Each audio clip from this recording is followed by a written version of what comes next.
My name is Kevin. I'm 27 years old right now. I've been married for 2 years to Jane, who I had been dating since college, and although we have no children yet, we were living happily together. Jane and I moved into a house when we got married, and she became a stay-at-home mom. My company has a great company cafeteria, and we can use it for lunch or dinner for free, but Jane is a really good wife who is dutiful and makes me bring the lunches she prepares every day so I can stay healthy and happy. At the time, I was working overtime on a big project, and I came often home late and was very tired. When I got under the covers, I fell asleep in no time at all, and we had not been sexually active for a while. One day, Jane came under the covers and whispered to me that she was ready and wanted to have children. Work had just settled down on the project, and I had just been offered a promotion, so I gladly accepted Jane's offer. But that was the only day Jane asked me to try for a child. All the times after that, she kept telling me, "I'm not in the mood," whenever I asked. Then, a month later, Jane said to me, "I went to the hospital today, and it looks like I'm pregnant." I was quite happy. "What? Really? I'm so happy. So it's in here now, huh?" I was so happy I almost started dancing as I patted Jane's belly. I was surprised that it only took one time for her to be pregnant, but it was an amazing feeling to welcome a child. 8 months later, we had a baby boy. Yes, 8 months, not 9 or 10, but 8. When my sister came to our house with a gift for our baby shower, my wife took off to another room to breastfeed our son. I said, "Well, I didn't think it would happen in just one try. Isn't that crazy?" My sister looked at me a little doubtfully. "Oh, is that so?" "Yeah, I think we tried in March. It was the month when I got promoted." My sister's face changed when I said that. "He was born in November, right? Isn't that strange? Was he born prematurely?" When my sister asked me that, I began to think back. Jane went to the hospital after having normal contractions. I hadn't remembered the exact weight, but I remembered that my son weighed about the same as my niece, around 3,000 grams, and I told my sister exactly this. As my sister heard more about it, she looked more concerned. She frowned and said, "Look, it's not right. If you are right about the weight, the baby would be born in December or January. It is impossible for a baby to be born at a normal size at that point of their development." I didn't even notice.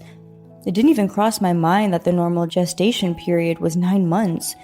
I was caught up in a lot of work, so I didn't even know what was happening, and I didn't question it. "So, does that mean what I think?" My sister nodded. "That's right.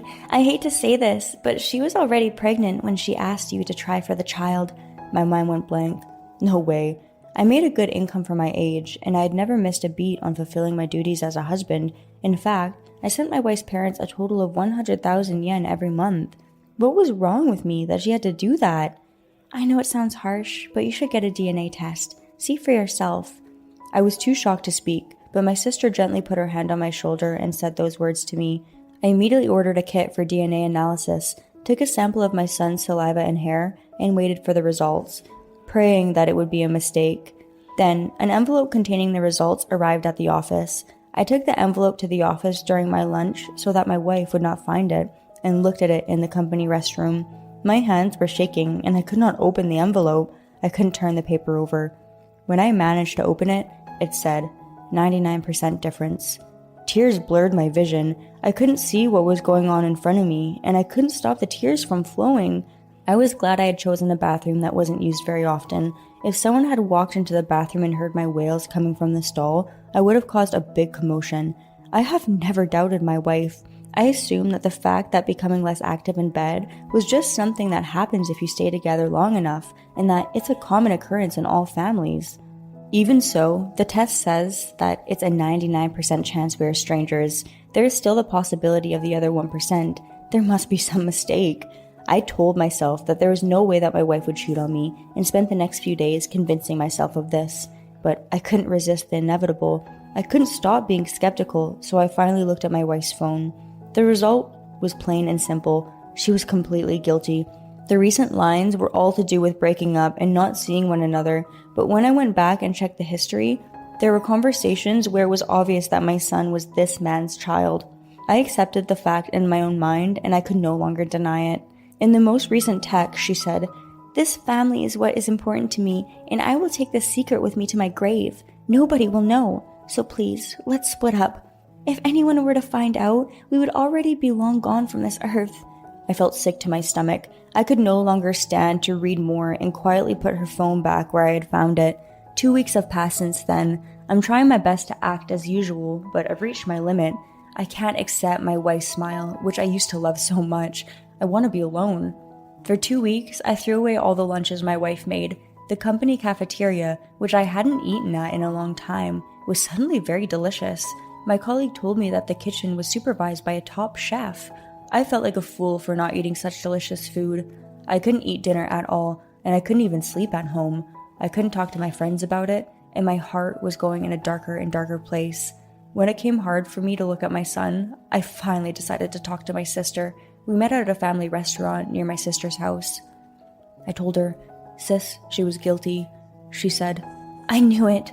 She was still shocked, but composed herself quickly and said, "So, what are you going to do about it?" It was a tough question. I answered, "I don't think we can stay together any longer, but our son is still a baby." When I said this, my sister was quick to respond. She told me, "I hate to say this, but the older he gets, the harder it will be for you." I finally got it through my head. I nodded, imagining my son growing up, being able to speak, and criticizing me. "If you are going to do this, I think you should do a thorough investigation so there's no doubts. I'll help you as much as I can." My sister seemed prepared already. To be honest, that was very reassuring. From then on, I decided to thoroughly collect evidence. I checked my wife's cell phone again, which I had not looked at since then, and this time I checked not only her texts but also the folder of images. What I found was a lot of evidence. There were even videos of them in action. It was hard to watch, to be honest. I should have never even looked at it. While suppressing the nausea, I transferred the screen caps and videos to my own phone. Just looking at my wife's face was enough to make me feel disgusted. Sadly, my love for my son has also waned. My wife was not the least bit aware that I knew about it, and she was still laughing hysterically as she watched TV. I believed that the relationship between my wife and the man was still going on, but she was very careful. I really wanted to catch them in the act, so I decided to set a trap. "I'll be going on a business trip for 3 days from the day after tomorrow. I'm going 2 towns over on short notice. I'm sorry, but could you handle staying home alone?" When I said that, my wife replied immediately, "Really? Okay, that's no problem for me. I'll be fine here." She laughed. "Still, it's kind of sudden, huh?" She was acting normally. "Yeah, there's been a few issues nowadays," I replied. She casually told me, "That must be tough. Be careful and don't work too hard." And with that, Jane helped me pack my luggage. I picked up the bag she packed and left quietly. On the day of my business trip, I left home pretty early in the morning. My real destination was a family restaurant near my sister's house. I told a bold-faced lie that I was going on a business trip, that it was all paid. I thought my wife would try something if I left the house. I ordered a cup of coffee at the family restaurant and waited for my sister to show up. She showed up soon after. "Sis, I'm sorry it's so early in the morning, but I'm sure she'll make a move today. I've asked the private investigator to contact me if she goes anywhere." My sister and I waited quietly for that moment. Around 11 o'clock, my phone shook. It was from the investigative agency. "Mr. Kevin, your wife has made a move. She went to a hotel restaurant with your child. She met up after waiting for a man at the entrance, so we have a picture of that. Now, let's wait until they leave the restaurant. Can you come to this address?" I had finally gotten my chance. "Of course, I'll be right there." I hung up the phone. After that, I made a few phone calls and headed to the hotel with my sister, and we met with the staff of the investigative agency in the hotel lobby. The investigator started to brief us. "It's been about an hour now since they entered." The investigator led me to the entrance of the restaurant. I asked my sister to wait for me in the lobby, as I preferred to be inconspicuous. I tried to act calm, but my heart was racing. I was holding my trembling hands tightly and trying my best to be composed. The man from the agency whispered to me, "Kevin's here." That's when I saw them. I looked up and saw my wife and the man with bitter looks on their faces. My wife was holding my son. It was not a happy sight for me to see, but those 3 were still a family. Thinking about that, I felt a sense of hesitation. But this was no time for being sentimental. I took a deep breath and calmed my breathing. Then, with an extremely calm expression on my face, I said to them, "It's been a long time, Brown." Brown, he was a college classmate, and we had known each other for a long time. Not only this, Brown was a married man and the father of 3-year-old twins. When Brown saw my face, he turned pale, turned quickly, and ran out. "Hey, Brown, we know you work at City Hall. You can't run away from me." I shouted loudly, and Brown rushed back and got down on his knees to beg. My wife was slumped over with a blank face. I said, "We'll be disturbing the other customers here, so let's move." So we moved to a rented conference room that the agency had prepared for me. I left my son with my sister and sent them away in a cab, and my wife and I got in my car. I asked her, "What's wrong? Did you think I didn't know?" My wife only looked down silently. I continued without hesitation. "I have proof of all of it, your phone calls, and those videos too. I'm sure you understand, but we can't be together anymore. I'll tell you the details of the terms and conditions when we get over there. Just follow your lawyer's instructions." My wife suddenly looked up. "I was going to leave," she begged. "I've wanted to for a long time, but Mr. Brown wouldn't say yes. We talked about it again today, so please think this over. I'm really sorry." "You've been cheating on me for quite a while now. How can you say that?" I thought.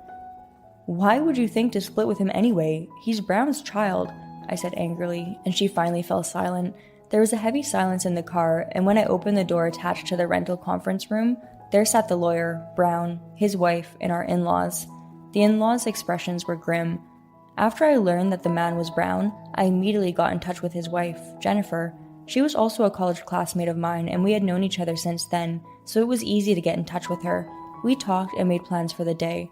I gave a brief report to my in-laws, but did not go into detail. My son was to be looked after by my sister in another room, and if he woke up, she would bring him to me. A little later, the private investigator showed up, and Brown uncomfortably got up out of his seat when he felt the tension in the room. "Just sit down so this can end quickly," I urged him, and Brown reluctantly took a seat. I laid out the evidence in front of everyone. The text, a memory stick with photos and videos of the two of them. I spread out the photos taken by the investigators, and finally, the DNA report of my son. Jennifer bit her lip and looked down in shock when she saw it. Jennifer's father was irate. "Damn you, Brown! What have you done?" Jennifer's father kicked at Brown. "Dad, this is a mistake. I don't know what happened." Brown was panicked. "What mistake? You see all this evidence and you still want to deny it?" Jennifer restrained her father, who was losing control of himself in anger. "Dad, that's enough," Jennifer said calmly. Jennifer's face was now expressionless, as if she were wearing a mask. "Brown, please just sign these and let's be done with it." Jennifer held out the divorce papers to Brown. "Are you kidding me?" Brown was desperate. Jennifer did not even give him the time of day. "I'm not kidding. Just get on with it." She urged him to hurry up and sign. Brown, perhaps giving up, picked up a pen. As he looked at it, Jennifer's father-in-law called out to me. "I'm sorry about what my daughter did to you, Kevin," he said. "But you two have a child. Please forgive her for what she's done." I sighed deeply. "I'm sorry, but please be realistic. He's not my child. Besides, I've been sending you money every month without fail. I thought it was my duty as a husband, but she betrayed me in this way." "Do you think I can forgive her?" I told him. He said, "No, what you say is reasonable. We are grateful to you. Not only this, you took such good care of our girl. Don't you think the time you spent with that child is more important? Even if we aren't connected by blood, we consider you as our own son." I felt a rage as my father-in-law said this without a trace of remorse. "What do you mean, your own son? You think of me as nothing more than an ATM. My real parents refused the money. They just want to see us happy and healthy. But what about you guys? You never asked to see me once, but you guys never forgot to ask about the money, right?" When I said this to him, the color of my father-in-law's face changed. "Ugh, we really didn't mean it that way, Kevin. Jane, what the hell did you do? Apologize to Kevin now." Jane's father-in-law tried to force his daughter to kneel and beg with a desperate look on his face. I was appalled at the sight. "How much do you need that money?" "I don't need you to apologize to me anymore. I've already decided to divorce you. Please ask the lawyer about the rest of the terms." I ended the conversation and turned it over to my lawyer. The lawyer nodded and began to deliver the terms officially. "Mr. Brown, Kevin demands $100,000 as alimony for the divorce. If you refuse to pay, we will be sending a letter to your workplace.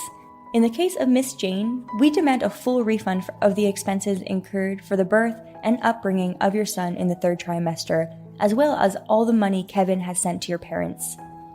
Brown looked down, unable to say anything. He couldn't afford to lose his job as a public servant. Jane, on the other hand, was now delirious and shouted, "There's no way we have that kind of money. There's no way I can afford it. It's impossible. Please reconsider." I did not let her finish. No way, these are my terms. I've discussed enough. I went back to my lawyer and said, Mr. Lawyer, all that's left is the written oath, right? The lawyer nodded. Well, this is your written oath. Please sign if you agree to these terms. He set out the papers in front of them. Jane could not believe it. How is this possible? Jane looked pale and started mumbling. I'm sorry. I'm so sorry. You're the only one I love. Jane was still saying these empty words, doing all this to me. I couldn't take it anymore, so I yelled, I can't stand to hear your voice anymore. Just sign the damn thing. I didn't know what kind of mangled expression I had on my face, but Jane looked at me and shuddered as she signed. But then she said in a quiet voice, What about the child? He's just a baby. I sighed. I think you don't understand. I'm not obligated to raise someone else's child. Jane looked at me, stunned, and passed out, likely from stress and shock. My father-in-law called an ambulance, and Jane was rushed to the hospital. I silently watched him go. The conference room was filled with silence. Let's call it a night here. With my words, the meeting ended. After the discussion was over, I took my mother-in-law, who was silently slumped over, to the room where my sister and the child were. The child had been fed with milk and was sleeping well. I said to her, Sis, I'm done. I'll leave the child with her mother. I said, and she nodded. I guess it's for the best, she said, nodding. I feel sorry for the child, but it can't be helped. After handing the child over to my mother-in-law, I went home and immediately packed up my wife's belongings and arranged for a contractor. The next day, the contractor took her belongings out of the house and brought them to her parents' house. It's not that I didn't love the child at all. The child was innocent, and if I didn't do the paperwork, he would legally be my son. In fact, a lot of me wanted to take him in and raise him myself, but I'm busy with work, and I'm sure I would have left him lonely, so I had no choice. My house was very spacious without a family within its walls. The air feels fresh and clean now that my wife, the root of my problems, is gone, but there are still so many memories here, good and bad. I think I will move to a more affordable house soon. Later that day, Brown transferred me $100,000.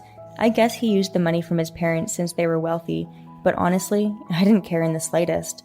I heard from Jennifer that they are getting divorced too. I told her that I would tell my lawyer to give her any evidence she needed if necessary. Jane's lawyer asked to split half and half, and I agreed. I agreed to give Jane a grace period until the child grew to be able to eat solid foods, since she was going to need to leave the child with her mother-in-law and go to work to support the child. I then filed a denial of paternity, which was successfully approved. I don't really care if Brown acknowledges the child or not, although it would be a big deal if he does, since he and Jennifer have 3 children, including the twins.